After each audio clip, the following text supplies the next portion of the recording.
Hosea chapter 7. Whenever I would restore the fortunes of my people, whenever I would heal Israel, the sins of Ephraim are exposed and the crimes of Samaria revealed. They practice deceit. Thieves break into houses, bandits rob in the streets. But they do not realize that I remember all their evil deeds. Their sins engulf them. They are always before me. They delight the king with their wickedness, the princes with their lies. They are all adulterers, burning like an oven, whose fire the baker need not stir, from the kneading of the dough till it rises. On the day of the festival of our king, the princes become inflamed with wine,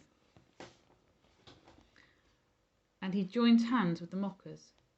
Their hearts are like an oven. They approach him with intrigue. Their passion smoulders all night. In the morning it blazes like a flaming fire. All of them are hot as an oven.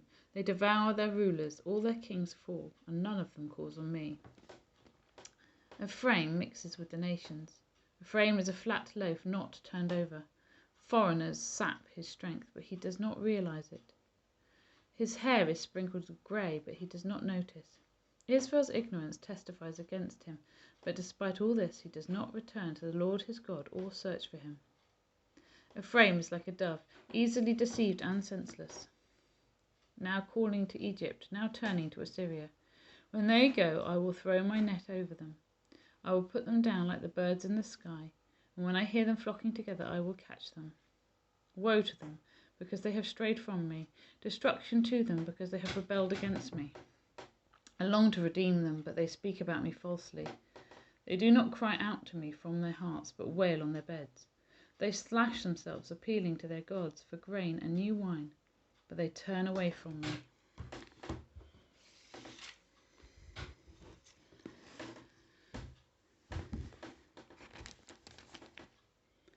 I trained them and strengthened their arms, but they plot evil against me.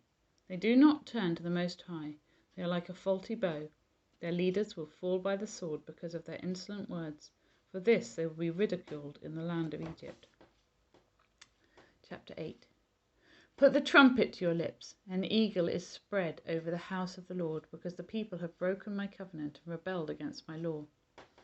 Israel cries out to me, Our God, we acknowledge you. But Israel has rejected what is good. An enemy will pursue him. They set up kings without my consent. They choose princes without my approval. With their silver and gold they make idols for themselves, to their own destruction. Throw out your calf idols, Samaria. My anger burns against them. How long will they be incapable of purity? They are from Israel. This calf, a metal worker has made it. It is not God. It will be broken in pieces, that calf of Samaria. They sow the wind and reap the whirlwind. The stalk has no head. It will produce no flower. Were it to yield grain, foreigners would swallow it up. Israel is swallowed up. Now she is among the nations, like something no one wants. For they have gone up to Assyria like a wild donkey wandering alone. Ephraim has sold herself to lovers. Although they have sold themselves among the nations, I will now gather them together. They will begin to waste away under the oppression of the mighty king. Though Ephraim built many altars for sin offerings, these have become altars for sinning. I wrote for them the many things of the law, of my law, but they regarded them as something foreign. Though they offer sacrifices as gifts to me, and though they eat the meat, the Lord is not pleased with them. Now he will remember their wickedness and punish their sins. They will return to Egypt. Israel has forgotten his Maker and built palaces. Judah has fortified many towns, but I will send fire on these cities that will consume their fortresses. Chapter 9. Do not rejoice, Israel. Do not be jubilant like the other nations, for you have been unfaithful to your God. You love the wages of a prostitute at every threshing floor. Threshing floors and wine presses will not feed the people. The new wine will fail them. They will not remain in the Lord's land. Ephraim will return to Egypt and eat unclean food in Assyria. They will pour out wine offerings to the Lord. They will not pour out wine offerings to the Lord, nor will their sacrifices please him. Such sacrifices will be to them like the bread of mourners. All who eat them will be unclean. This food will be for themselves. It will not come into the temple of the Lord. What will you do on the day of your appointed festivals, on the feast days of the Lord? Even if they escape from destruction, Egypt will gather them, and Memphis will bury them. The treasures of silver will be taken over by briars, and thorns will overrun their tents. The days of punishment are coming, the days of reckoning are at hand. Let Israel know this, because your sins are so many and your hostility so great. The prophet is considered a fool, the inspired person a maniac. The prophet, along with my God, is the watchman over Ephraim. Yet snares await him on all his paths, and hostility in the house of his God. They have sunk deep into corruption, as in the days of Gibeah. God will remember their wickedness and punish them for their sins. When I found Israel, it was like finding grapes in the desert. When I saw your ancestors, it was like seeing the early fruit on the fig tree. But when they came to Baal Peor, they consecrated themselves to that shameful idol and became as vile as the thing they loved. Ephraim's glory will fly away like a bird. No birth, no pregnancy, no conception. Even if they bring up children, I will bereave them of every one. Woe to them when I turn away from them. Woe to them when I turn away from them. I have seen Ephraim like Tyre, planted in a pleasant place, but Ephraim will bring out their children to the slayer. Give them, Lord. What will you give them? Give them wombs that miscarry and breasts that are dry. Because of all their wickedness in Gilgal, I hated them there because of their sinful deeds. I will drive them out of my house. I will no longer love them. All their leaders are rebellious. Ephraim is blighted and their root is withered. They yield no fruit. Even if they bear children, I will slay their cherished offspring. My God will reject them, because they have not obeyed him. They will be wanderers among the nations. Chapter 10.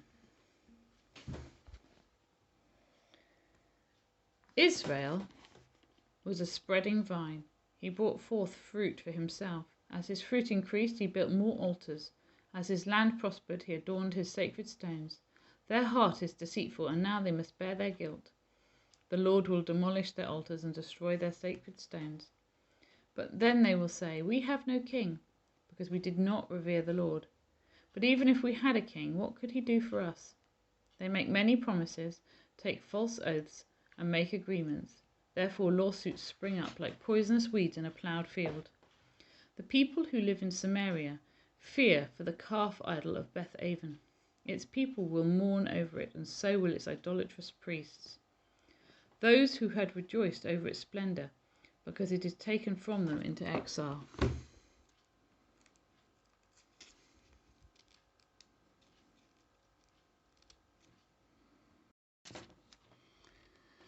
It will be carried to Assyria as tribute for the great king.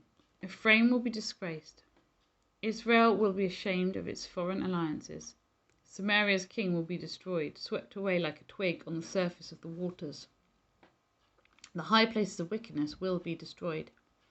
It is the sin of Israel. Thorns and thistles will grow up and cover their altars. Then they will say to the mountains, cover us, and to the hills, fall on us. Since the days of Gibeah you have sinned, Israel, and there you have remained. Will not war again overtake the evildoers in Gibeah? When I please, I will punish them. Nations will be gathered against them, to put them in their bonds for their double sin. Ephraim is a trained heifer that loves to thresh, so I will put a yoke on her fair neck. I will drive Ephraim. Judah must plough, and Jacob must break up the ground. Sow righteousness for yourselves. Reap the fruit of unfailing love, and break up your unploughed ground, for it is time to seek the Lord until he comes and showers his righteousness on you. But you have planted wickedness, you have reaped evil, you have eaten the fruit of deception, because you have depended on your own strength and on your many warriors. The roar of battle will rise against your people, so that all your fortresses will be devastated. As Shalman devastated Beth Arbel on the day of battle, when mothers were dashed to the ground with their children, so will it happen to you, Bethel, because your wickedness is great. When that day dawns, the king of Israel will be completely destroyed. Matthew chapter 18.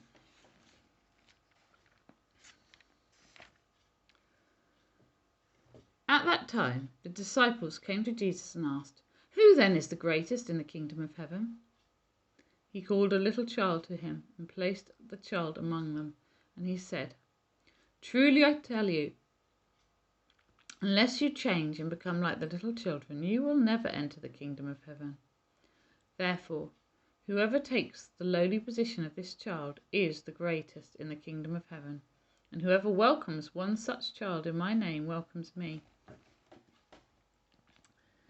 If anyone causes one of these little ones, those who believe in me, to stumble, it would be better for them to have a large millstone hung round their neck and be drowned in the depths of the sea. Woe to the world because of the things that cause people to stumble. Such things must come, but woe to the person through whom they come. If your hand or your foot causes you to stumble, cut it off and throw it away. It is better for you to enter life maimed or crippled than to have 2 hands or 2 feet and be thrown into eternal fire. And if your eye causes you to stumble, gouge it out and throw it away. It is better for you to enter life with 1 eye than to have 2 eyes and be thrown into the fire of hell. See that you do not despise one of these little ones, for I tell you that their angels in heaven always see the face of my Father in heaven. What do you think? If a man owns 100 sheep and one of them wanders away, will he not leave the 99 on the hills and go to look for the one that wandered off? And if he finds it, truly I tell you, he is happier about the 1 sheep than about the 99 that did not wander off.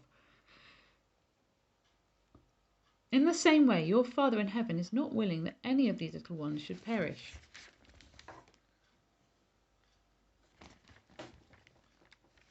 If your brother or sister sins, go and point out their faults just between the 2 of you. But if they listen to you, you have won them over. But if they will not listen, take 1 or 2 others along, so that every matter may be established by the testimony of 2 or 3 witnesses. If they still refuse to listen, tell it to the church. And if they refuse to listen, even to the church, treat them as you would a pagan or a tax collector. Truly I tell you, whatever you bind on earth will be bound in heaven, and whatever you loose on earth will be loosed in heaven. Again, truly I tell you that if 2 of you on earth agree about anything they ask for, it will be done for them by my Father in heaven. For where 2 or 3 gather in my name, there am I with them. Then Peter came to Jesus and asked, Lord, how many times shall I forgive my brother or sister who sins against me? Up to 7 times? Jesus answered, I tell you, not 7, but 77 times. Therefore the kingdom of heaven is like a king who wants to settle accounts with his servants. As he began the settlement, a man who owed him 10,000 bags of gold was brought to him. Since he was not able to pay, the master ordered that he and his wife and children all be sold to repay the debt. At this, the servant fell on his knees before him. Be patient with me, he begged, and I will pay back everything. The servant's master took pity on him, cancelled the debt, and let him go. But when that servant went out, he found one of his fellow servants who owed him 100 silver coins. He grabbed him and began to choke him. Pay back what you owe, he demanded. His fellow servant fell to his knees and begged him, Be patient with me, I will pay it back. But he refused. Instead, he went off and had the man thrown into prison until he could pay the debt. When the other servants saw what had happened, they were outraged and went and told their master everything that had happened. Then the master called the servant in. You wicked servant, he said, I cancelled all that debt of yours because you begged me to. Shouldn't you have had mercy on your fellow servant, just as I had on you? In anger, his master handed him over to the jailers to be tortured until he could pay back all he owed. This is how my heavenly Father will treat each of you unless you forgive your brother or sister from your heart.